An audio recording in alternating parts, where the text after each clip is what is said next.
Donc lorsque j'étais plus jeune, avec mon assurance voiture, j'avais donc la possibilité de faire un stage de conduite sur glace. Donc à l'époque, je vivais en région parisienne, donc vous imaginez bien qu'en région parisienne, il n'y a pas de glace. Donc pour simuler donc la conduite sur glace, ils avaient des voitures spéciales. Elles avaient 4 roues normales, donc les quatre pneus d'habitude. Et en plus, elles avaient donc un système il y avait des petites roues qui étaient montées sur des arceaux, des petites roues, un peu les roues qu'on a sur les skates, des roues à roulement à billes, donc montées sur des arceaux. Et donc l'instructeur, lorsqu'il voulait simuler donc la conduite sur glace, ben, il appuyait sur un bouton.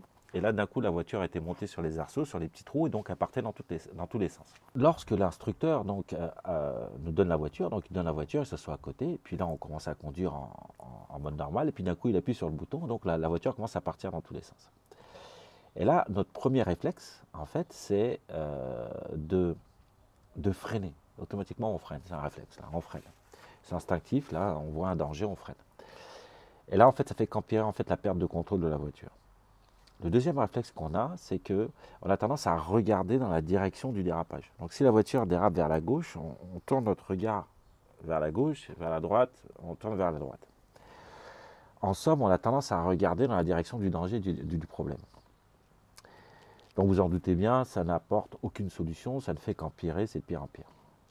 Et donc l'instructeur nous explique en fait que la solution, en fait, c'est de faire exactement l'inverse, aller, je dirais, contre son intuition première.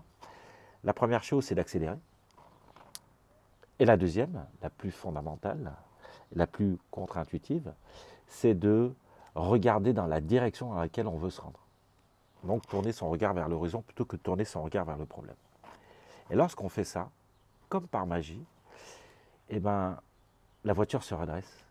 On reprend le contrôle de notre voiture comme on reprendrait le contrôle de notre vie en détournant notre regard, pas en les ignorant, en intégrant le problème, mais en ne focusant pas notre attention sur le problème, mais plutôt sur la solution, vers l'horizon, dans la direction dans laquelle on veut se rendre, bah, comme par magie, notre vie reprend son cours.